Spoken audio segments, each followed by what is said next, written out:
No ano de 2017, eu e a professora Claudete, minha orientadora, fomos para um congresso em Barra do Garça.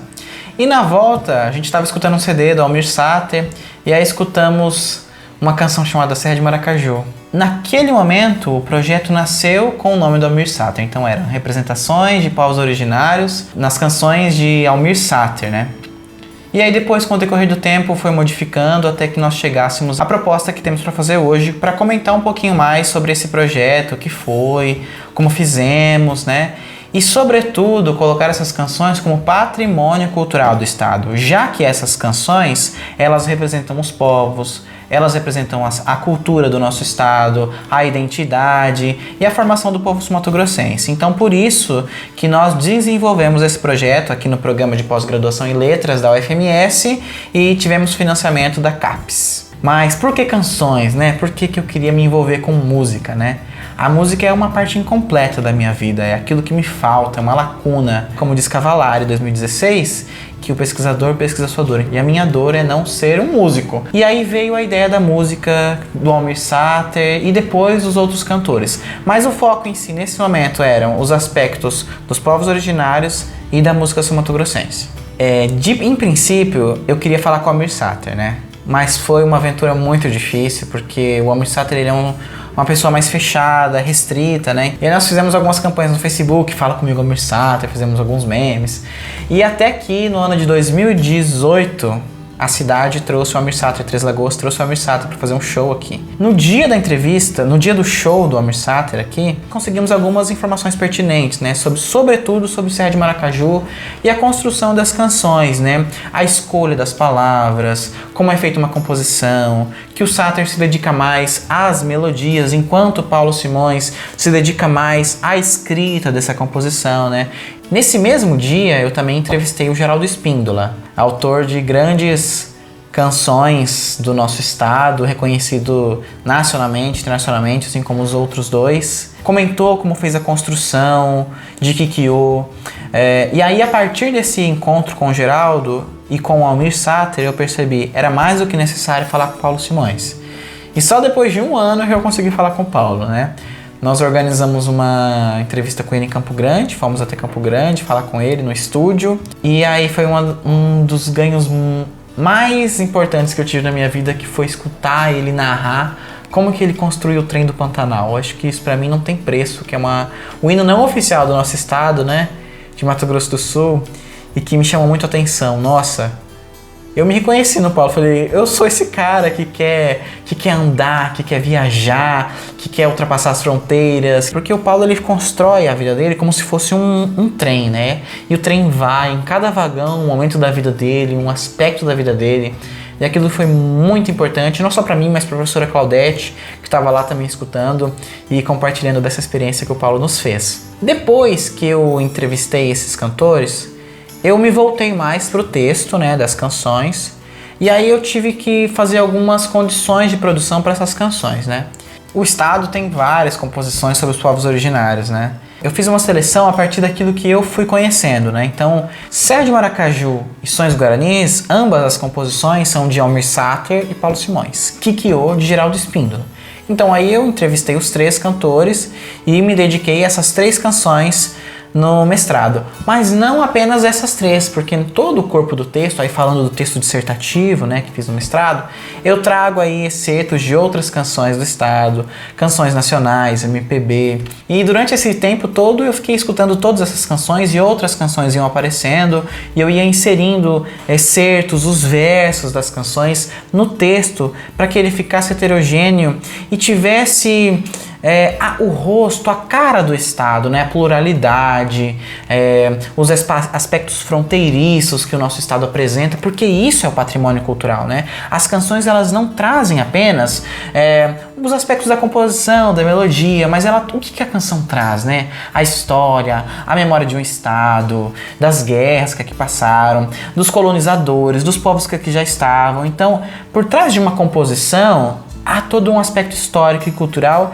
que deve ser lembrado, né? Então, a partir da entrevista do Geraldo Espíndola, ele me contou como que ele compôs a canção Kikyo. E aí, junto com a professora Claudete, nós fomos observando, nossa, ele faz uma releitura do mito da criação, dos povos originários na América do Sul. E por ter uma escrita em língua portuguesa, Kikyo, né, com a letra K, eu fui investigando outras escritas, né, que tivessem o mesmo som fonético da palavra Kikyo. E aí nós chegamos a uma cidade no Paraguai que se chama Cacurra. E aí eu falei, eu preciso ir até essa cidade. E aí foi então que em dezembro de 2018 eu passei uma temporada lá, uns 15 dias no Paraguai, nessa cidade de Kikyo, fazendo pesquisa de campo, entrevistas com essas pessoas, para entender um pouco mais como que se dá esse nome, né? Qual era o efeito de sentido que tinha esse nome, Cacurro, né? Kiki piolho, ou o nome do cacique, o verbo ir, né? Qual que é o efeito de sentido que isso traz dentro da canção?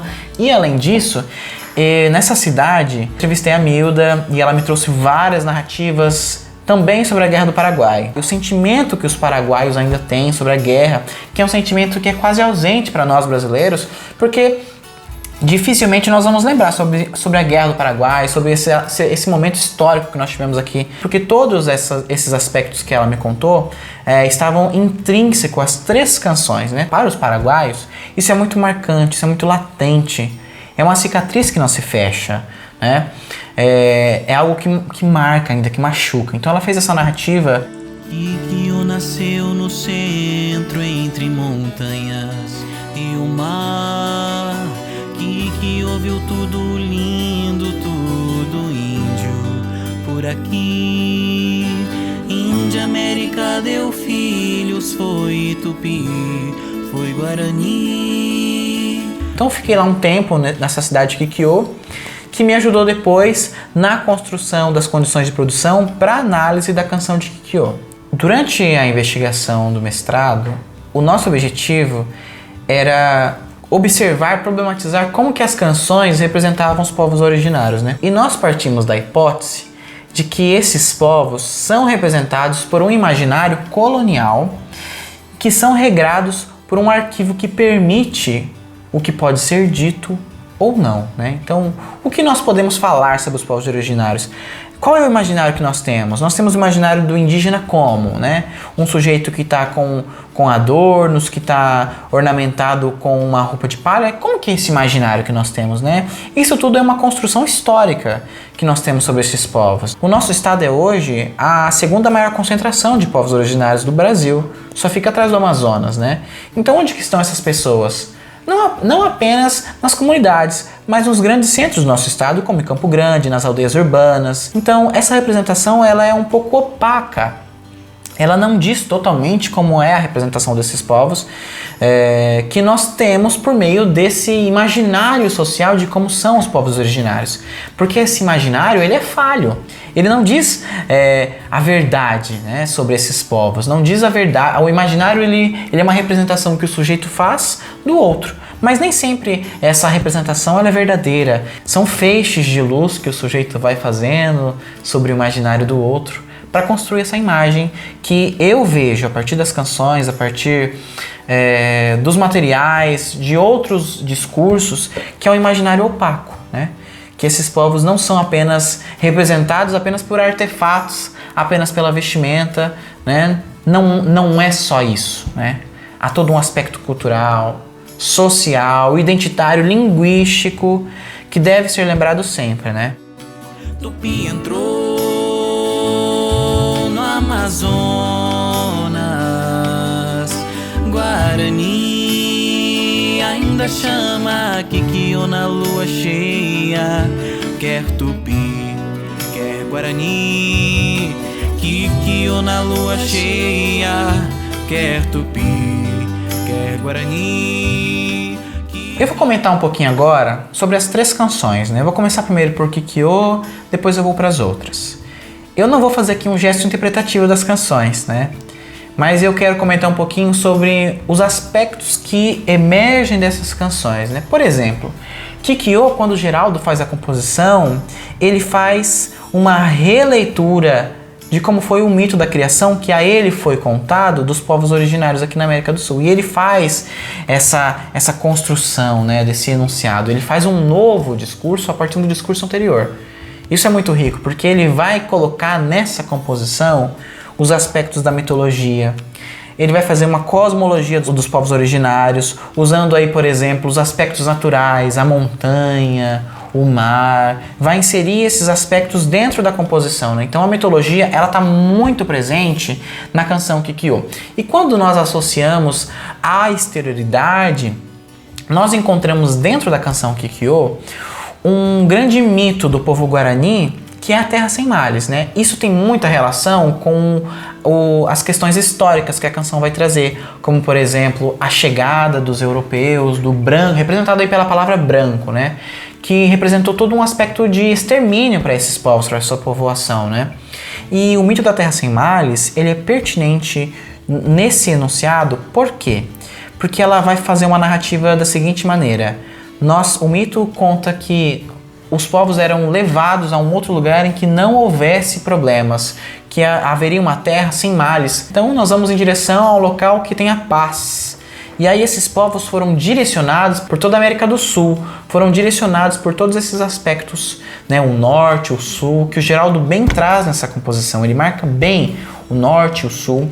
E aí representados por dois grandes povos, os tupis, né? O tronco linguístico tupi, e a família linguística tupi-guarani. E aí essa dispersão desses povos por meio do mito da Terra Sem Males povoa toda a América do Sul, né? Não só o Brasil, como os nossos países vizinhos também, né? E nesse caminhar desses povos, eles se encontram ao mesmo tempo que se perdem, né? E aí eles vão comungando os aspectos culturais que eles têm entre eles, os aspectos linguísticos, mas uma coisa que eles têm em comum é a luta contra o branco, que o Geraldo coloca em busca de servidão, né? Que é a representação do branco aqui, né? A servidão em prol do lucro do europeu, né? Então eu observo nessa canção Kikyo grandes aspectos históricos, narrativos do que foi a vivência desse momento histórico no nosso país, né? O encontro, o choque, né? O choque entre a chegada dos europeus, né? E dos povos originários, né? Como que foi esse momento, esse encontro? Não foi um encontro amistoso, né? Foi um encontro de choque cultural, religioso, étnico, político, todos esses aspectos, né? Esses aspectos históricos, eles são pertinentes no caminhar desses povos, né? Estavam vivendo aqui, como a canção diz, né? Num espaço tranquilo, e aí chegam os europeus, e aí tem essa quebra do momento da vivência boa, do espaço lindo, tem essa quebra, né? Agora é um momento de penumbra, em que nós somos submissos ao poder do outro, né? E acho muito rica a construção que o Geraldo faz, quando ele ainda usa a palavra chama, ou o item lexical chama, né? Porque dá a intenção de que, nossa, eu ainda estou clamando por um momento que nós, povos originários, ainda tenhamos um momento de paz, que nós encontremos assim, por fim, a Terra Sem Males. Mas onde está essa terra, né? Estão em busca até hoje de uma terra onde eles possam viver em paz com as suas comunidades, manifestando a sua cultura por meio da língua, da sua identidade.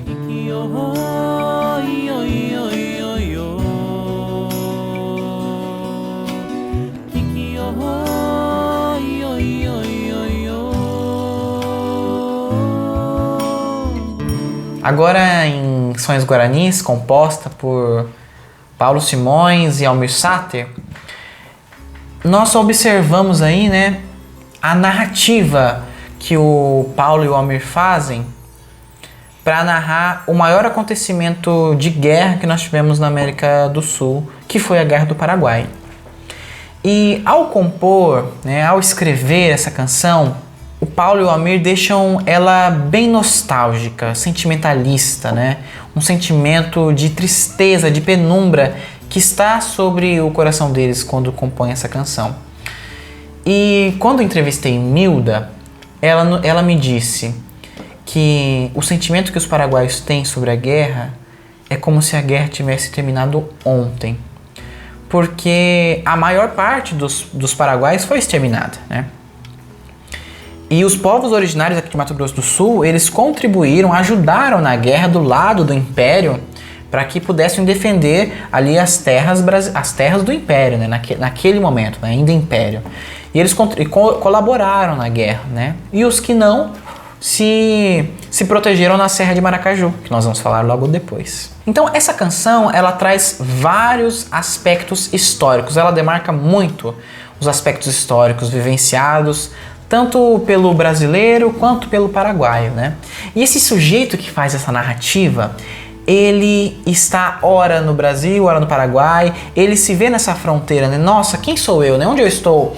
Eu sou constituído pela cultura do Brasil, a cultura do Paraguai, e ele se sente angustiado, porque ele se vê constituído tanto pela fronteira, né? Nessa fronteira, no lá e no cá, no Brasil e no Paraguai, que ele fica nostálgico por lembrar daquilo que aconteceu com seus antepassados, né, com os paraguaios e também com as mortes dos brasileiros, daqueles que lutaram, né. O sentimento nacionalista e patriotista que a canção traz é muito forte, né. Os paraguaios, eles eram motivados a lutar até a morte, né. Não que os brasileiros não fossem, mas é o que a canção nos traz, né? Por isso que nós vemos o extermínio que aconteceu na civilização paraguaia, né? Que a maior parte dos homens faleceu, morreu durante a guerra, né? Sobraram as mulheres, as crianças em determinado momento, elas também participaram da Guerra do Paraguai, elas lutaram contra o Império Brasileiro e os demais integrantes da Tríplice Aliança, né? Aí o Uruguai e a Argentina, né? E aí essa civilização se viu exterminada.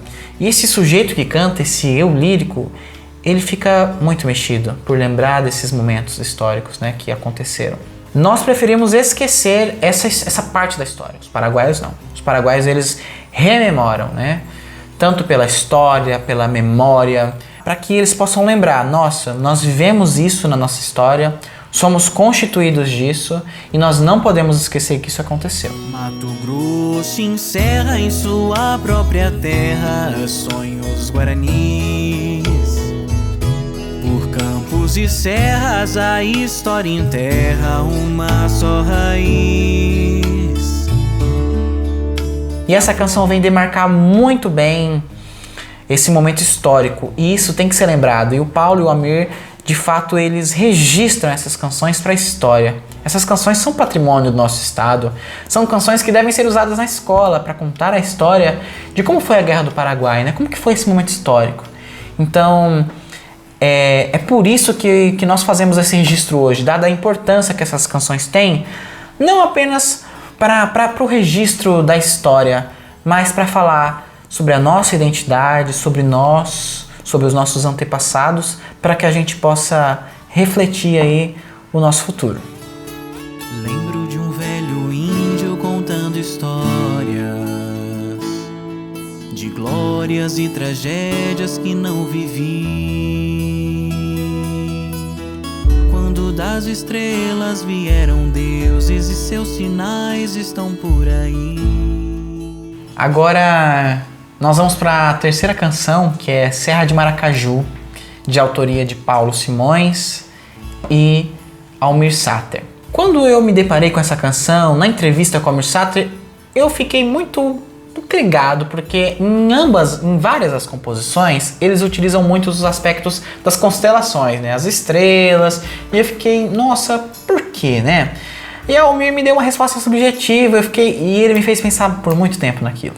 E o Paulo é muito criativo nas suas composições, muito criativo. As leituras que ele traz para o texto, elas possibilitam não apenas ver o texto, né, mas ver a exterioridade que o texto traz, né, o que o texto traz além do próprio texto, né? Que outros efeitos de sentido nós podemos ver além daquilo que está no texto, né? Isso é arte, né? Isso é a nossa essência, né? Ver além do que está ali escrito, do que está dito ou do que não está dito, né? Então, Serra de Maracaju, ela é cantada quase totalmente em primeira pessoa do singular, né, no eu, e ele vai trazer aí um imaginário que nós temos de que o índio velho é aquele índio sábio, é aquele índio que conta história, que ensina o outro sujeito por meio das narrativas orais. E ele vai fazendo essa narrativa que esse índio conta como era esse espaço antes da chegada dos europeus. Isso é muito marcado tanto nessa canção quanto na canção Kikyo de Geraldo Espíndola, que me parece algo muito latente para esses compositores, né? Esse aspecto histórico do nosso estado e do país. O eu lírico canta aí essa narrativa, esse confronto com esses povos, né? E a quebra marcada aí pelo mas, né? Na canção Serra de Maracaju, né? Pelo mas. Então, a partir de agora, não tem mais um espaço de paz, né? Muito similar também à canção Kikyo, que também tem essa quebra, né? De paz entre nós vivemos em paz aqui, nós, povos originários, mas vem a chegada dos europeus, né? E aí todo o espaço de domínio, né? Então, essa canção ela traz a esses aspectos, né? Ao mesmo tempo que vem trazer a mitologia originária, a cosmologia, né? A história por meio desses aspectos que ele vai trazer aí do branco, das lutas, né? Só que aí ele traz, já o próprio título diz, o nome da Serra de Maracaju, que ela é importante para a preservação desses povos durante a Guerra do Paraguai. Outra relação com a outra canção são os Guaranis, né? Então as canções, elas estão, de certa maneira, interligadas, conectadas, né? Por meio de uma formação discursiva histórica que conectam todas elas. E essa serra, ela traz uma representação de acolhimento, né? De mãe, de espaço em que eu posso me sentir seguro. A serra traz esse efeito de sentido. Tanto que os compositores colocam, né? Quem de nossa terra te chama bela Serra de Maracaju. Mas por que essa exaltação da terra, né? Nesse aspecto de valorização da terra, de valorização da cultura, né? Na serra que nós nos fazemos, é nessa serra que nós propiciamos a vida das nossas comunidades, né? E esse sujeito chega aqui chega nessa terra e ele aqui narra a luta e o confronto entre o branco e os povos originários pela luta da terra, né? Essa luta secular, né, pela terra, né? Essa terra era dos originários, povos originários, mas hoje das outras pessoas que aqui chegam. Então essa luta ela é muito marcada, né? É uma luta pela terra que acontece até hoje, por meio das retomadas, que esses povos tentam voltar para os seus territórios originários, né? Então essa canção ela vem trazer, além da história, da memória, a luta que esses povos têm pelo reconhecimento da terra, né? Qual é a nossa terra? Onde nós estamos? Essa é a nossa terra e por isso que nós dizemos que nós amamos a bela Serra de Maracaju. Então, essa canção ela é muito marcante nesses aspectos em que esses povos fazem uma narrativa por meio da mitologia, que valorizam a Serra de Maracaju e amam ela por toda essa questão de proteção. Eu cheguei aqui com os meus próprios pés e hoje tenho minha raiz nos antigos lagos de Charaés, toco chamamés que eu mesmo fiz. De hoje em diante somos iguais, quem de nossa terra te chama bela Serra de Maracaju. As canções compostas por Geraldo Espíndola, Paulo Simões, Almir Sater são patrimônio cultural do nosso estado. Elas relatam e demarcam os momentos históricos, culturais, identitários que nós vivemos no passado, que vivemos hoje no presente e que nós vamos viver amanhã no nosso futuro. São canções que devem ser registradas na história para que, por meio da memória, nós possamos lembrar de todos esses aspectos que as canções trazem. E eu quero terminar com um trecho de Mário Quintana para falar aqui das canções, dos compositores e de todas as representações que são postas nestas canções. Mais bonito que o canto dos pássaros são os seus voos. Nem todo canto é de alegria, mas todo voo é de liberdade. As canções se dissipam por todos os lugares e as representações que nelas estão e que os sujeitos fazem transcendem pelos espaços e pelos tempos. Que essas canções possam estar na memória de todos nós sumatogrossenses, já que fazem parte do nosso patrimônio histórico e cultural.